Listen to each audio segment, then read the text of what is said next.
हाँ, तो पिछले क्लास में हमने पढ़ाया स्वर संधि के बारे में, जिसके कि 5 गुण थे, 5 भेद थे स्वर संधि के। 5 भेद: गुण, वृद्धि, यण और यण संधि। गुण, स्वर संधि के गुण, वृद्धि, यण सब पढ़ा चुके। अब हम पढ़ाने जा रहे हैं व्यंजन संधि।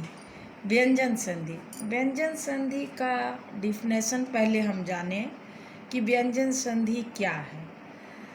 तो जब व्यंजन संधि का डिफिनेशन है कि जब व्यंजन वर्ण की स्वर वर्ण या व्यंजन के साथ जो संधि होती है उसे व्यंजन संधि कहते हैं। क्लियर? व्यंजन संधि की यही परिभाषा है कि जब व्यंजन वर्ण की स्वर्ण वर्ण या व्यंजन वर्ण के साथ जो संधि होती है उसे व्यंजन संधि कहते हैं। और व्यंजन संधि व्यंजन वर्ण को कहते हैं। तो व्यंजन वर्ण आपको क से लेके ह तक के वर्ण को व्यंजन संधि कहलाता है, व्यंजन वर्ण कहलाता है। क से लेके ह तक के वर्ण व्यंजन वर्ण कहलाता है। क ख ग घ ङ च छ ज झ ञ, जो पहले हम क्लास में हम बता चुके हैं। ये स्वर की सहायता से बोले जाते हैं।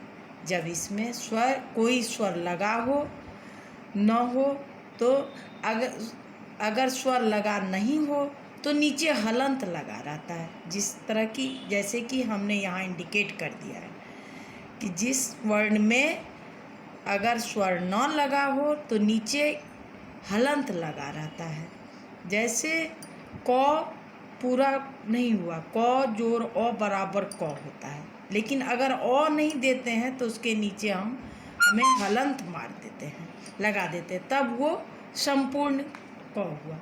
तो व्यंजन वर्ण में हमें क्या क्या पढ़ना है, जैसे कि हम स्वर वर्ण में पढ़ चुके गुण, वृद्धि, आयादि, यण।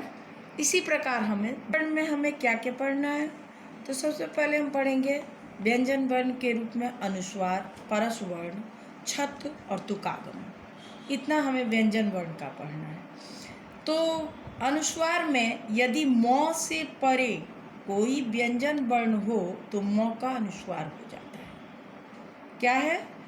अनुस्वार में सबसे पहले यह है कि यदि म से परे कोई व्यंजन वर्ण हो तो म का अनुस्वार होता है। जैसे ग्रामम जोर गच्छति, ग्रामम गच्छति, म से परे दूसरा शब्द आ गया, व्यंजन आ गया, तो उसका म का अनुस्वार हो गया।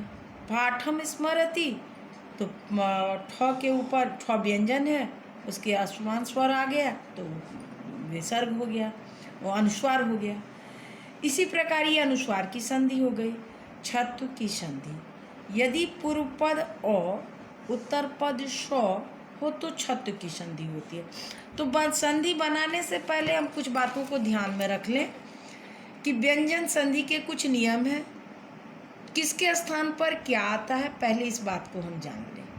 तो सबसे पहले हमको व्यंजन संधि में किसके स्थान पर क्या आता है इस बारे में जान लें। तो यहाँ जैसे कि मैंने लिखा है कि क के स्थान पर ग होता है, तो ग जैसे क के स्थान पर ग तो ग के स्थान पर भी क होगा। जैसे कि बागीसह, जैसे बागीसह शब्द है तो इसका बना संधि विच्छेद बाक जोड़ ईश।